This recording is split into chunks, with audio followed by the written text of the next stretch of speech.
Bienvenidos a nuestro primer video del tema de pruebas de hipótesis. En este video de pruebas de hipótesis, lo que trataremos o nuestro objetivo es procurar hilar el contexto de lo que hemos venido formalizando a nivel de lo que son los conceptos de la estadística descriptiva y por qué obtenemos ciertos estadísticos o producto de la estadística descriptiva y además, como hemos visto previamente, las distribuciones y la funcionalidad de estas distribuciones o la información que podemos extraer de las distribuciones de muestreo en el contexto de las pruebas de conjetura o las pruebas de hipótesis. Y lo vamos a ver en el caso enfocado a pruebas de hipótesis de una y dos muestras.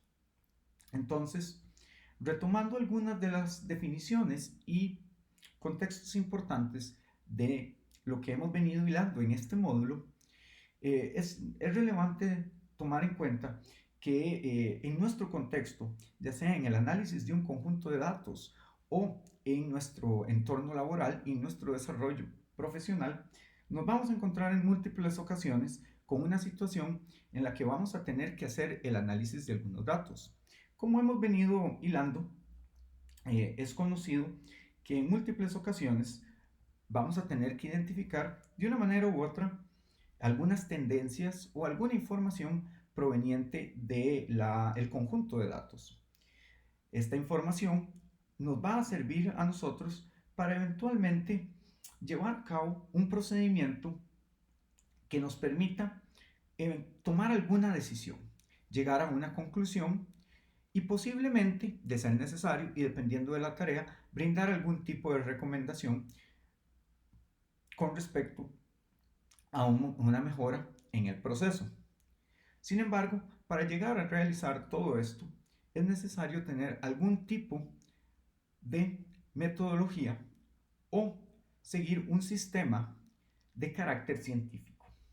Es decir, este proceso no puede ser llevado a cabo simplemente siguiendo un orden anecdótico o un criterio de opinión.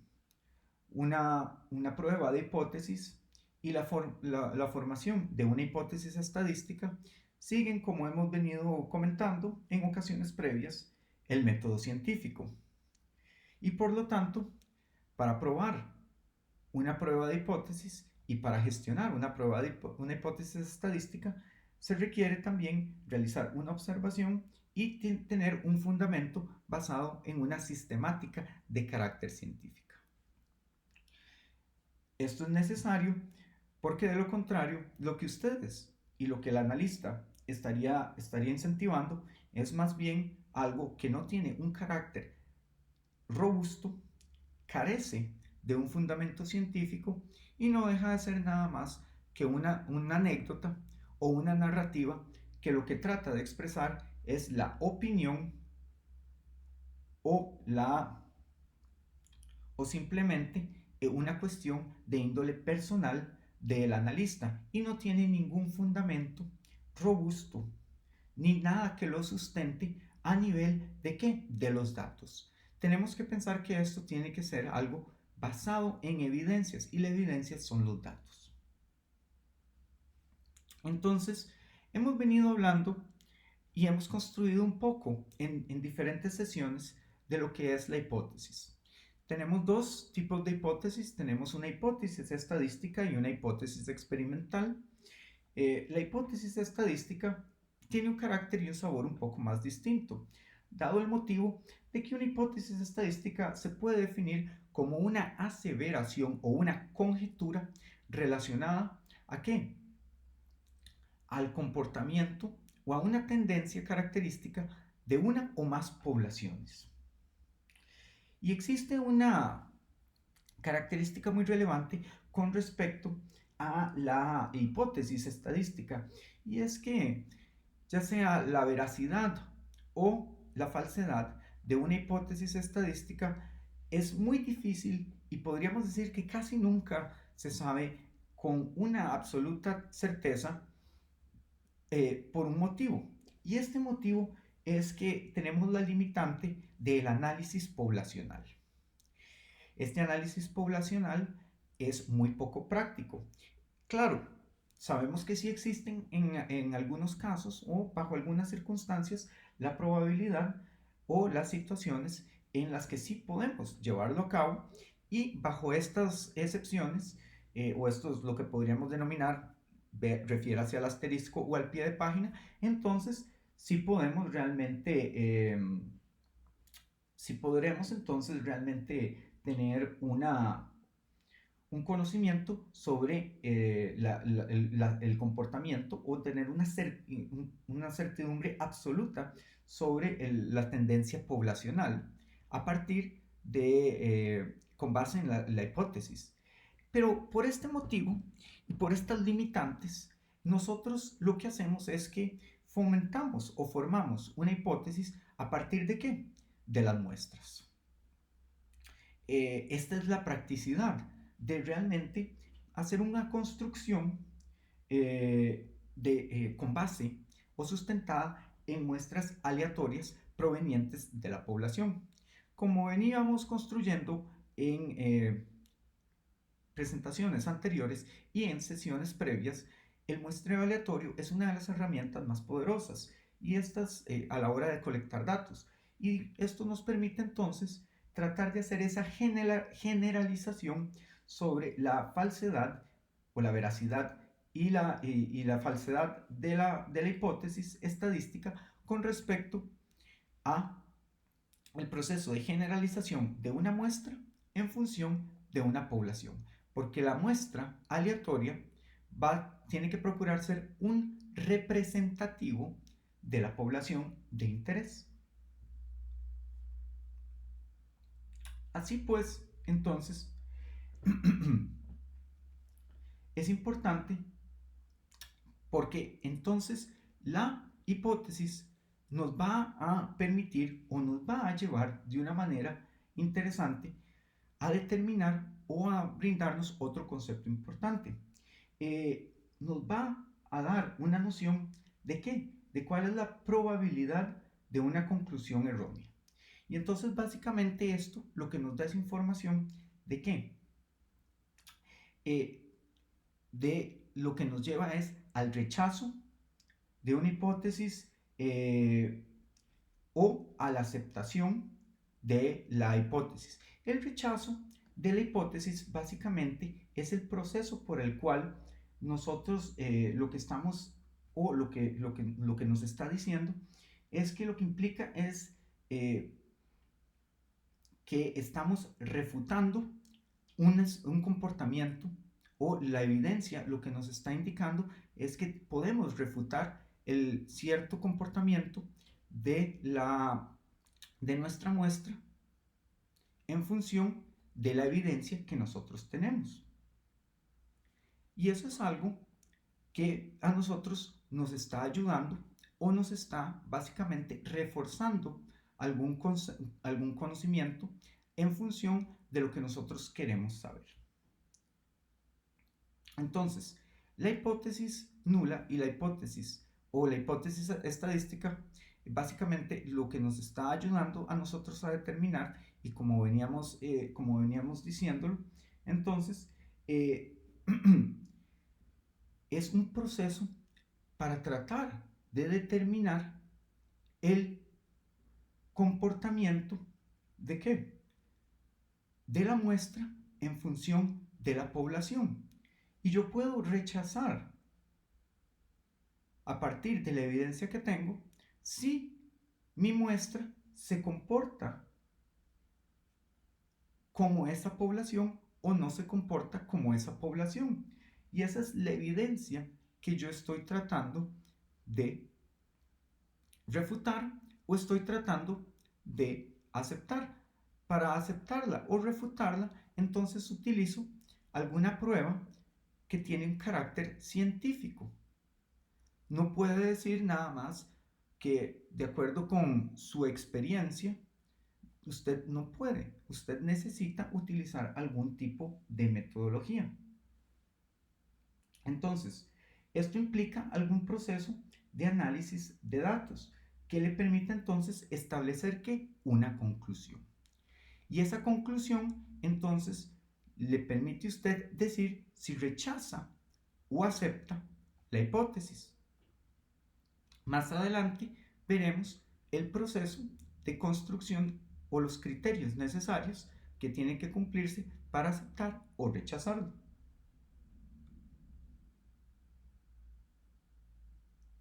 Así pues, entonces, conocemos que la hipótesis o una prueba de hipótesis, también llamada como una prueba de conjetura, realmente está estructurada la hipótesis como tal de un proceso dicotómico o de dos partes, tiene dos lados.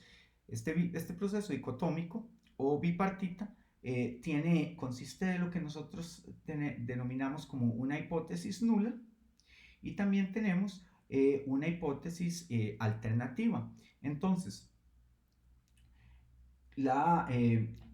cuando yo, la evidencia me lleva a mí a rechazar la hipótesis nula, entonces eso me lleva por un proceso de eliminación a aceptar la otra hipótesis, mi hipótesis alternativa. Cada una de estas hipótesis está denotada o tiene un valor, una representación simbólica, como podemos ver acá. H sub 0 para la nula y H sub 1 para la alternativa. Así pues, entonces, eh, dependiendo de la definición, la hipótesis nula y la hipótesis alternativa esencialmente representan, y esto podría variar de las referencias en donde ustedes los vayan a buscar. Por ejemplo, recientemente Friedman define la hipótesis nula como la probabilidad de la aleatoriedad en el evento. Hemos visto también que en algunos casos la hipótesis nula es definida como la situación o el evento basal, el estado sin cambio, mientras que la hipótesis alternativa está definida como la situación distinta o lo que nosotros, el evento, la teoría que nosotros queremos o debemos probar. Entonces, contextualmente pueden ustedes ver que puede haber ciertas variaciones en las definiciones, pero esencialmente sabemos que la hipótesis alternativa es realmente el evento que distinto, y la hipótesis nula podemos verlo como la situación, el punto base, cuando no hay cambio, el status quo. Si eso es una definición o una cuestión elemental que podría a ustedes servirles como un punto basal de referencia. Mientras que la hipótesis alternativa es esto, en efecto, es la teoría que a mí me interesa probar, el cambio, lo diferente. Y esto quizás pueda, con un ejemplo, podría quedar un poco más cementado. Entonces, nosotros generalmente, cuando iniciamos un proceso, tenemos las dos hipótesis y cuando se llega o se acepta o se rechaza alguna de las dos, realmente se tiene que llegar a alguna conclusión. Entonces, si se rechaza la hipótesis nula, entonces por proceso de eliminación se acepta la hipótesis nula. Se acepta la hipótesis alternativa, perdón. Se rechaza la hipótesis nula y esto es producto de que la evidencia no apoya, no apoya el estado basal, no apoya que no hay cambio. No apoya el precepto de el status quo. Mientras que y por lo tanto tenemos que aceptar la hipótesis alternativa, la teoría que queremos probar. Si no se rechaza entonces la hipótesis nula, la H sub 0, entonces tenemos la situación en que la evidencia en este caso no es suficiente o es insuficiente para ¿qué? Para rechazar entonces el estatus basal o el estatus sin cambio, el status quo de los que nosotros presentamos, y por lo tanto debemos aceptar la hipótesis nula. Es más, como les decía, podemos verlo ejemplificado de esta manera. Uno de los ejemplos más didácticos es el uso del sistema penal, en donde en el sistema penal las personas son inocentes hasta que se les demuestran culpables, al menos en nuestro sistema judicial. Entonces, usted tiene que demostrársele culpable, de lo contrario usted es inocente. Y por consiguiente, la hipótesis nula presentada sería el individuo o la persona en cuestión es inocente. Y la hipótesis alternativa es que la persona es culpable. Entonces, la persona acusada proviene o está en una situación en la que se encuentra bajo sospecha de culpabilidad, y entonces tenemos que una hipótesis nula, en este caso, que es el status quo, el estatus basal de la situación, se establece que es un opuesto ¿a qué? A lo que se quiere probar. Y lo que se quiere probar es que la persona es culpable del delito o de lo que se le haya imputado. Entonces, cuando usted tiene la situación usted tiene esta situación en la que tiene que tratar de demostrar que la persona, o lo que tiene que hacer es buscar que la evidencia apoye, por ejemplo, el fiscal tiene que buscar que la evidencia apoye la hipótesis alternativa, mientras que el defensor busca que se mantenga la inocencia de la persona. Entonces tenemos que básicamente lo que usted tiene lo que usted tiene es una situación en que sencillamente el no rechazo de una hipótesis nula no necesariamente implica o no implica inocencia, sino que sencillamente implica que usted no tiene suficiente información o la evidencia no da la suficiente información para decir que la persona es culpable. Eso es lo que estamos dando. Entonces, por eso es que cuando usted, o por ejemplo en estos sistemas penales, usted tiene la situación en la que una persona es encontrada como inocente, en realidad lo que se dice es que no se dice inocente, se dice no es culpable. Es una referencia interesante para que la próxima vez que ustedes vean un episodio como La Ley y el Orden, no dicen inocente, dicen no culpable. Lo encontramos al imputado not guilty. Y eso es muy diferente, ¿verdad? Nada más tomen eso en consideración también para sus próximas referencias y una poca gotita de interés para que vean un poco así pues, esto lo podemos también aplicar eh, cuando realizamos o planteamos realizamos o planteamos nuestras pruebas estadísticas y cuando planteamos o realizamos nuestras, eh, nuestros análisis y planteamos sus pruebas de hipótesis. Entonces, sabemos que una prueba de contraste, que también es una manera en cómo nos referimos a una prueba de hipótesis estadística, entonces es básicamente un procedimiento que lo que a mí me dice o lo que a mí me lleva es a tomar una decisión. Y como hemos visto, es una decisión para aceptar o rechazar una hipótesis que yo he establecido. ¿A partir de qué? Bueno, tomando en cuenta los resultados que se extraen de una muestra.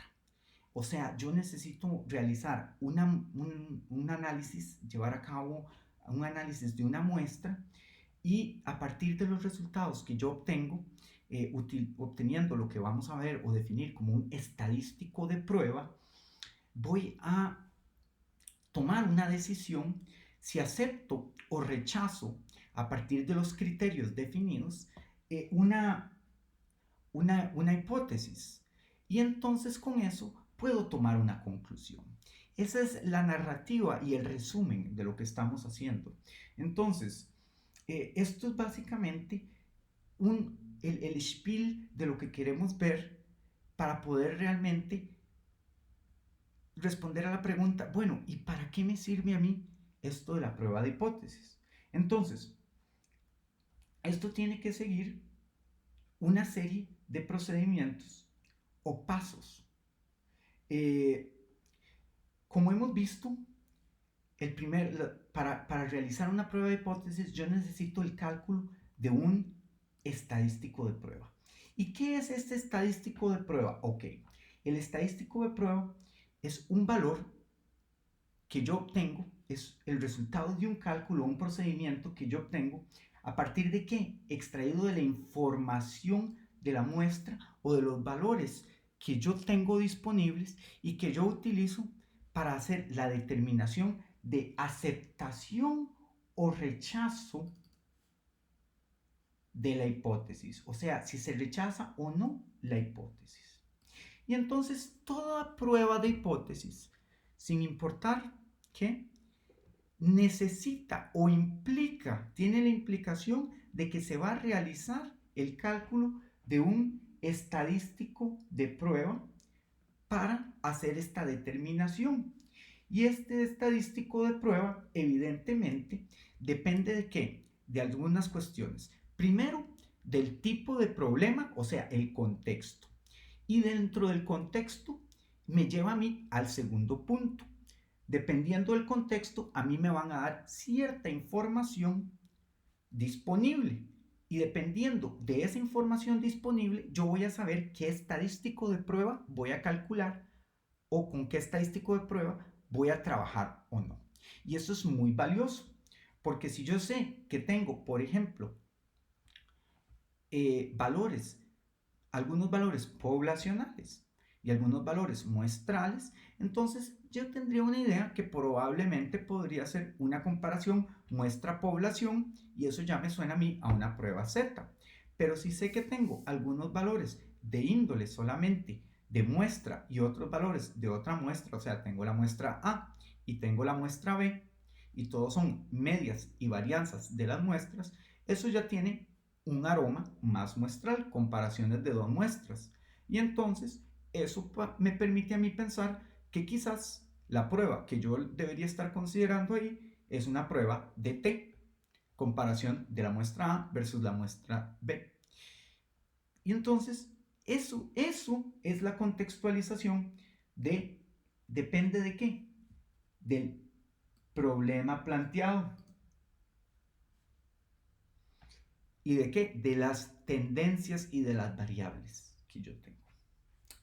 Hablamos también de qué es de la región crítica. Y esta es la región de rechazo de la hipótesis nula. Esta es la región, eso se define a partir de qué. Esa es una región en donde los valores, un área en donde los valores que yo obtenga van a ser todo, me va a definir que es una región de rechazo de la hipótesis nula, y entonces todos los valores que estén dentro de esta región me van a decir si están ahí, se rechaza la hipótesis nula. Y tengo el valor crítico, que es básicamente un punto o es un umbral que divide la región de aceptación y la región de rechazo de la hipótesis nula. Entonces, el valor crítico me va a indicar a mí dónde termina y dónde inicia la región crítica.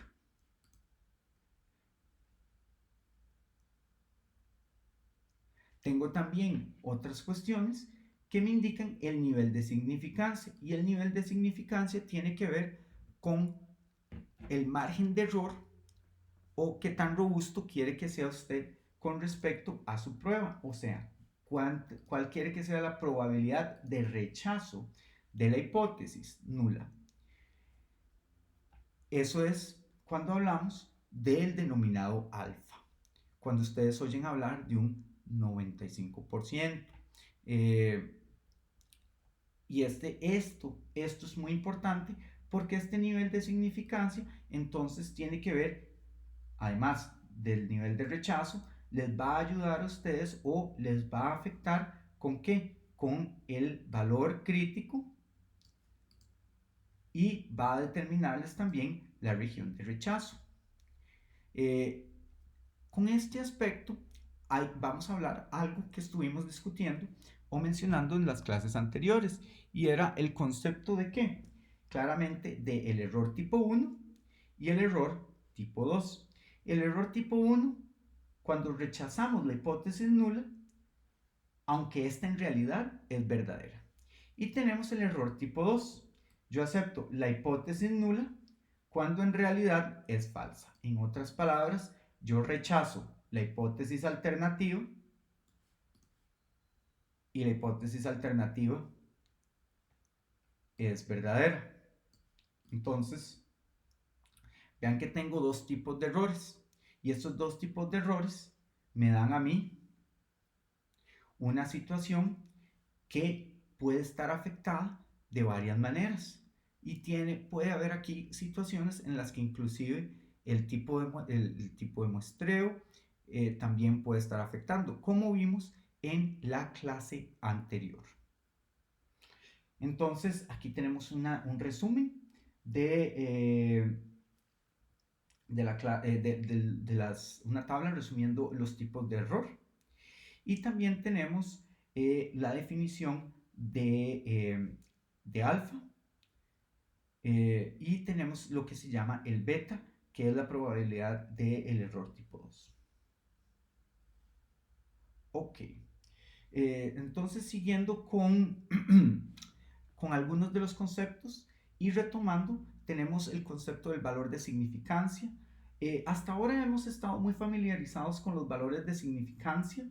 Hemos visto que los valores de significancia, del más conocido tenemos que es el 5%, cuando hablamos de un 95%, o sea, cuando hablamos de un alfa o de un 95%, o sea, un valor de confianza de un 95%.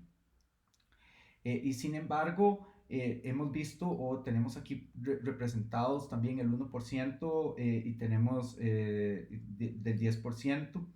Sabemos que, por ejemplo, por defecto, en el lenguaje de programación R, cuando no se define otro valor, el valor por defecto es el del 5%.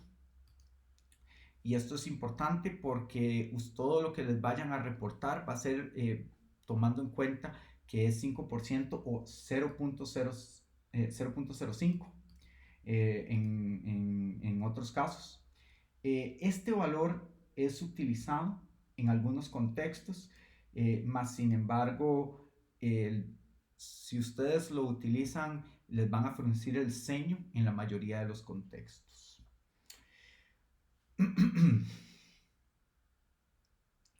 Entonces, esto implicaría que mientras más cercano a cero, ¿verdad?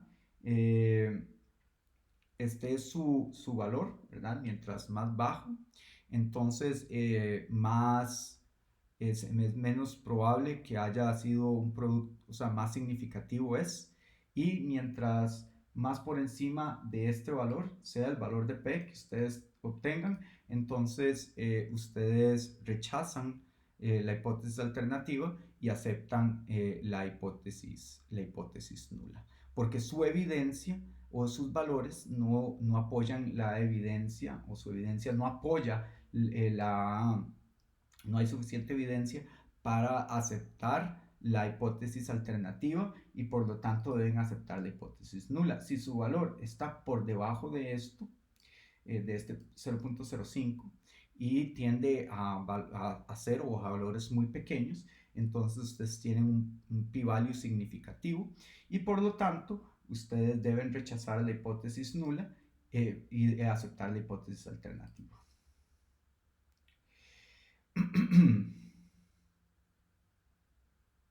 Esto no es una decisión trivial.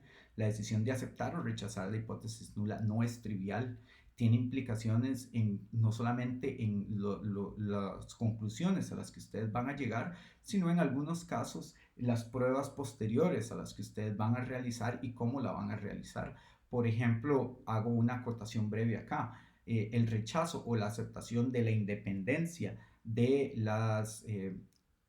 dos variables utilizando una prueba de chi cuadrado puede implicar si ustedes realizan una prueba de correlación o no. O a la hora de hacer una prueba F, si las varianzas son iguales o no son iguales, también puede tener un efecto en el tipo de prueba T que van a realizar.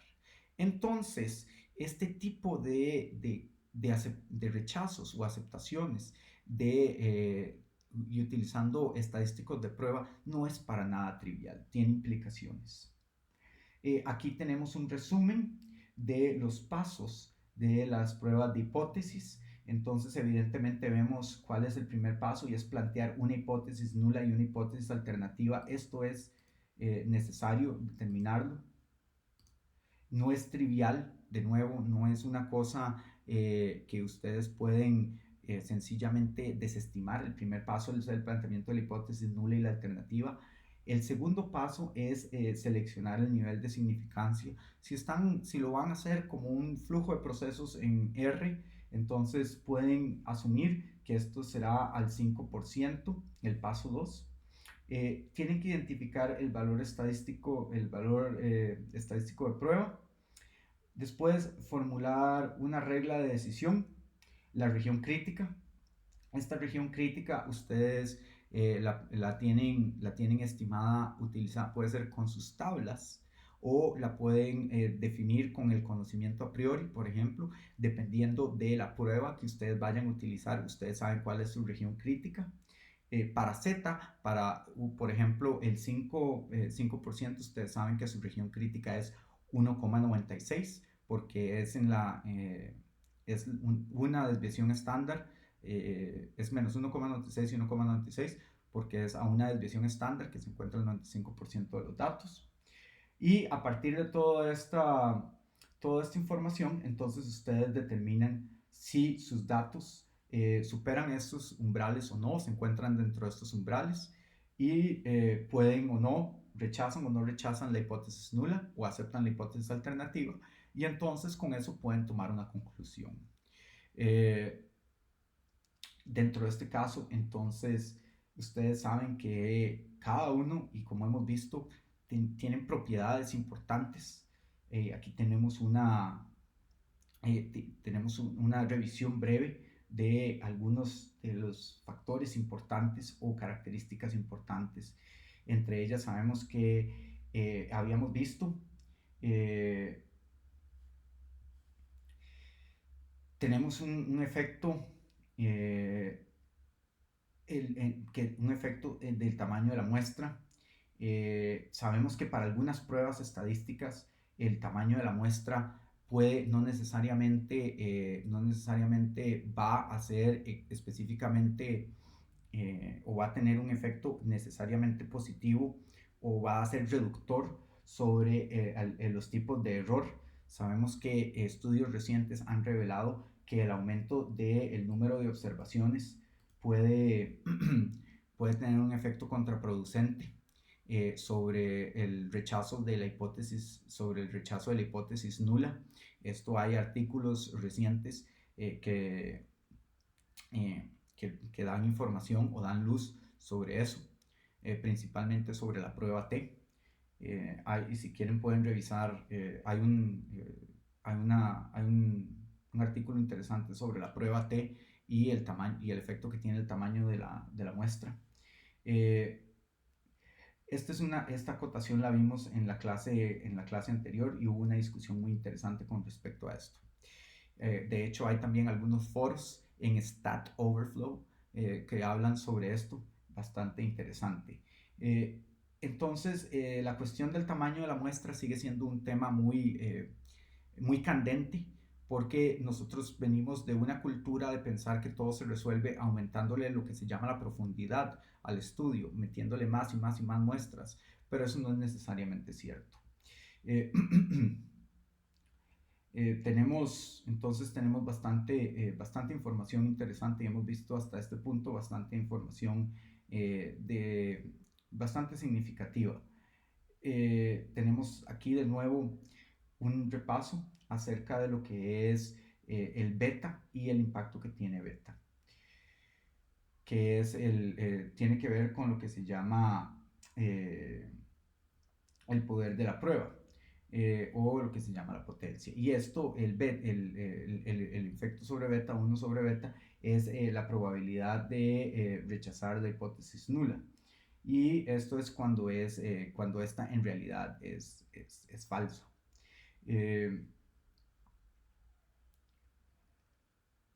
Entonces, tenemos también, vamos ahora a hacer retomando un punto que nosotros veníamos hablando o hilando previamente, vamos a iniciar con lo que es la última fase de esta primera parte, que es lo que son las pruebas de una y dos colas.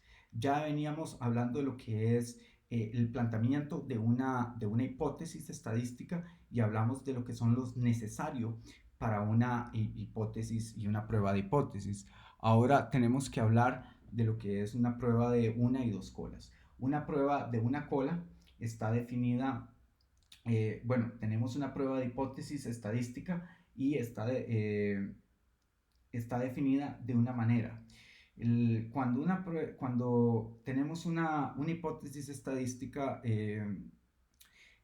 se plantea cuando se comparan dos estadísticos de prueba. O se comparan los estadísticos de prueba provenientes de dos muestras, o se desea hacer la comparación de un estadístico de prueba con otro. Por ejemplo, lo podemos ver en este caso. La hipótesis nula aquí me dice que podremos asumir que tengo dos estadísticos de prueba, y en este estadístico de prueba yo lo que deseo es comparar si la hipótesis nula me dice que el estadístico de prueba 1 es igual al estadístico de prueba 2. Sin embargo, en esta situación, lo que estoy encontrando o realizando esta comparación, estoy observando una situación en la hipótesis alternativa en donde tengo que el estadístico de prueba 1 es mayor al estadístico de prueba 2. Caso contrario, puedo plantear que el estadístico de prueba 1 es menor al estadístico de prueba 2. En esto se llama una prueba de una sola cola, porque la hipótesis alternativa me está planteando que alguno de los dos es mayor que el otro. Sencillamente parto del precepto que alguna condición, alguno de los estadísticos de prueba va a cumplir alguna de estas condiciones, que sea estrictamente mayor, o que A sea estrictamente mayor que la muestra 2, o que la muestra 2 sea estrictamente mayor que la muestra 1. Y eso es lo que lo hace básicamente de una cola. Esto implicará que una de estas muestras va a ser superior. Y la hipótesis nula parte de un precepto en el que va a haber igualdad. Cuando yo revise este análisis en una curva, yo tendré simplemente un punto en la curva. Una muestra de dos colas parte de un precepto en el que en la hipótesis nula ambas A y B son iguales, ambos estadísticos de prueba, igual que vimos anteriormente. Pero en la hipótesis alternativa dice que ambos A y B no son iguales. La diferencia aquí se marca en que yo estoy partiendo de un precepto de una desigualdad, pero esta desigualdad marca que la diferencia está dada por quién, porque alguno de ellos ya estoy dándole una suposición de superioridad o inferioridad. Aquí yo desconozco si hay superioridad o inferioridad, simplemente doy una desigualdad. Y esto es muy importante.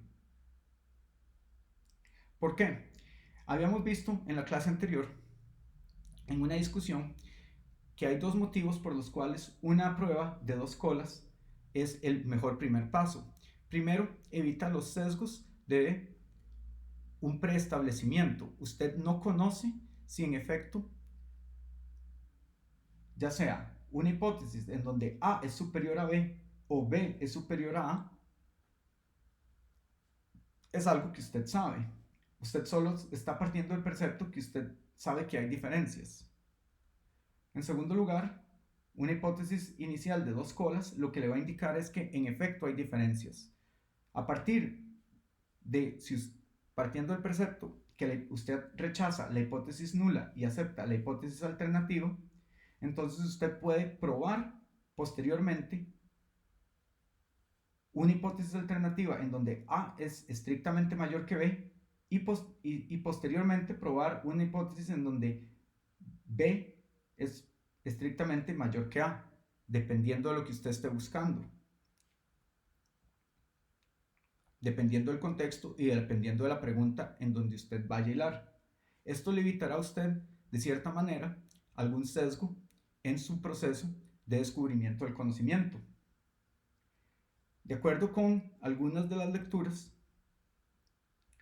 esto es un proceso más limpio a la hora de descubrimiento del conocimiento que partir del precepto que usted sabe que A es mayor que B y si no le dio, usted puede, los resultados que usted esperaba, usted puede regresar y tratar de ajustar sus datos a tratar de responder esto, lo cual es comportamiento poco ético. O si usted piensa o su hipótesis de trabajo original es que, por ejemplo, B es mayor que A, usted puede regresar y tratar de ajustar sus datos a esta hipótesis. La hipótesis de dos colas es más limpia porque si usted no encontró resultados significativos, usted sabe que no hay ninguna manera. Pero si encontró algún resultado significativo, entonces sabe que puede partir a trabajar con alguno de los modelos de dos colas, alguno de los modelos de una cola que mejor o que tengan sentido con su trabajo. En otras palabras, si usted tiene un estudio de un fármaco y usted está analizando el efecto de que hay diferencia entre el fármaco A y el fármaco B, usted inicia con un trabajo de dos colas, una hipótesis de dos colas, y después, si su hipótesis de trabajo es que A es diferente que B, y después que A es mejor que B, entonces usted hace una hipótesis en donde A es mayor que B y trabaja con una hipótesis de una cola. Pero si usted inicia de una vez con que A es superior que B, entonces eventualmente usted podría caer en el sesgo de tratar de ajustar sus datos, algo que habíamos hablado que tiene implicaciones éticas. Tenemos aquí un ejemplo de esta situación en donde claramente lo hacen con cereales y vemos que esto es una hipótesis de trabajo con una cola. En este caso, lo realizan de dos colas. ¿Y qué es lo que dicen? Que básicamente la media es igual a 1.5. Aquí la media es diferente a 1.5. Y entonces realizan esa comparación. En nuestro siguiente video nos enfocaremos entonces en el uso de valores P para la toma de decisiones, pero con esto hemos culminado esta primera parte. Muchas gracias y espero que hayan disfrutado esta primera parte. Espero que sigan bien y nos veremos.